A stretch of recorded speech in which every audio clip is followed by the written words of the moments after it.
बहुत बुरा लगता है कि लाइक आपके लुक्स के ऊपर, आपके पर्सनैलिटी के ऊपर जब सवाल होते हैं तो बहुत बुरा लगता है। जब विश्व कप के लिए भारतीय टीम का अनाउंसमेंट हुआ तब एक नाम अचानक सोशल मीडिया पर चर्चा का विषय बन गया, भारती फुलमाली। लेकिन दुख की बात यह थी कि चर्चा उनकी बल्लेबाजी, संघर्ष या उपलब्धियों की नहीं बल्कि उनके चेहरे और व्यक्तित्व की हो रही थी। कुछ लोगों ने उनकी शक्ल सूरत पर भद्दी टिप्पणियां की तो कुछ ने उनके महिला होने तक पर सवाल उठा दिए। हमारे ही अपने लोगों ने हमारी अपनी भारती को सोशल मीडिया पर निशाना बनाया। जब वक्त था एकजुट होकर भारतीय महिला टीम का हौसला बढ़ाने का, तब कुछ लोगों ने ही उसकी हिम्मत तोड़ने की कोशिश की। आज हालात ऐसे हैं कि एक भारतीय बेटी को सिर्फ मैदान पर विरोधी टीम से नहीं बल्कि अपने ही देश के उन ट्रोल्स से भी लड़ना पड़ रहा है जो अनजाने में विरोधी टीम के 12वें खिलाड़ी की भूमिका निभा रहे हैं। लेकिन शायद वो ये भूल गए हैं, जो खिलाड़ी सालों के संघर्ष, मेहनत और ठुकराए जाने के बाद यहाँ तक पहुंची है, उसे इन आवाजों से डर नहीं लगता। वो पहले भी लड़ी है और इस बार भी लड़ेगी और जीतेगी भी। वीडियो में आगे बढ़ने से पहले जल्दी से इस चैनल को सब्सक्राइब करके बेल आइकन दबा दें। महाराष्ट्र के अमरावती की रहने वाली भारती ने 13 साल की उम्र में क्रिकेट खेलना शुरू किया था। उस समय उनके पास न बड़ी सुविधाएं थी, न जरूरी क्रिकेट का सामान और न ही कोई शॉर्टकट। उनके पास केवल एक सपना था, भारत के लिए खेलना। भारती की हर सुबह शाम अभ्यास और हर दिन खुद को बेहतर बनाने की जिद ही उनकी पहचान थी। भारती के कोच संदीप गवांडे का मानना है कि फुलमाली की सबसे बड़ी ताकत उनकी मानसिक दृढ़ता है। 17 साल की भारती ने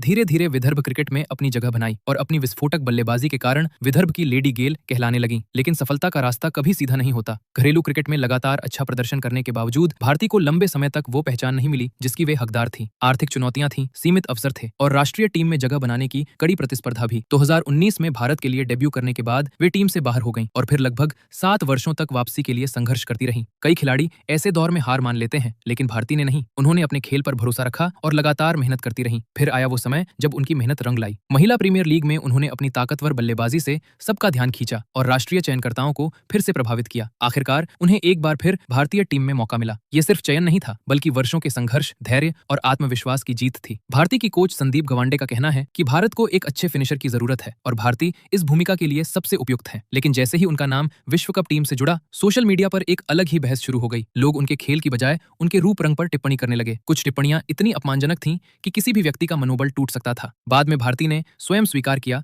कि ऐसे कमेंट्स उन्हें आहत करते हैं और पिछले कई वर्षों से उन्हें इस तरह की नफरत का सामना करना पड़ रहा है। फिर भी उन्होंने जवाब शब्दों से नहीं बल्कि अपने बल्ले से दिया। उन्होंने न ट्रोल्स से लड़ाई की, न सोशल मीडिया पर बहस। उन्होंने वही किया जो एक सच्चा खिलाड़ी करता है, अपने प्रदर्शन पर ध्यान दिया। भारती ने यह साबित कर दिया कि किसी खिलाड़ी की पहचान उसके चेहरे से नहीं बल्कि उसके खेल, मेहनत और जज्बे से होती है। जब भारती की माता पिता से लगातार हो रही ट्रोलिंग पर बात की तो भारती की मां ज्योति फुलमाली का कहना था कि उन्हें अपनी बेटी की कामयाबी पे बहुत गर्व महसूस होता है। लोगों को उसके टैलेंट को देखना चाहिए, न कि उसके लुक्स को। वो क्या कर सकती है वो देखिए, लोगों को उसकी तरफ नेगेटिव होकर नहीं देखना चाहिए। वहीं उसके पिता का कहना था कि वो भले ही पेशे से एक शिक्षक हैं, लेकिन उन्होंने अपनी बेटी से बहुत कुछ सीखा है, विनम्रता, दृढ़ता और सबसे जरूरी बात, धैर्य। भारती फुलमाली की कहानी केवल क्रिकेट की कहानी नहीं है, ये उन सभी लोगों की कहानी है जिन्हें कभी न कभी उनके रूप, रंग, आवाज या व्यक्तित्व के आधार पर आंका गया। ये कहानी बताती है कि दुनिया चाहे कुछ भी कहे, अगर आपके अंदर अपने लक्ष्य के लिए जुनून है तो एक दिन आपकी मेहनत हर आवाज से ऊंची सुनाई देती है। ट्रोल्स ने उनके चेहरे को देखा, भारत ने उनकी प्रतिभा को देखा और इतिहास हमेशा प्रतिभा को याद रखता है, ट्रोल्स को नहीं।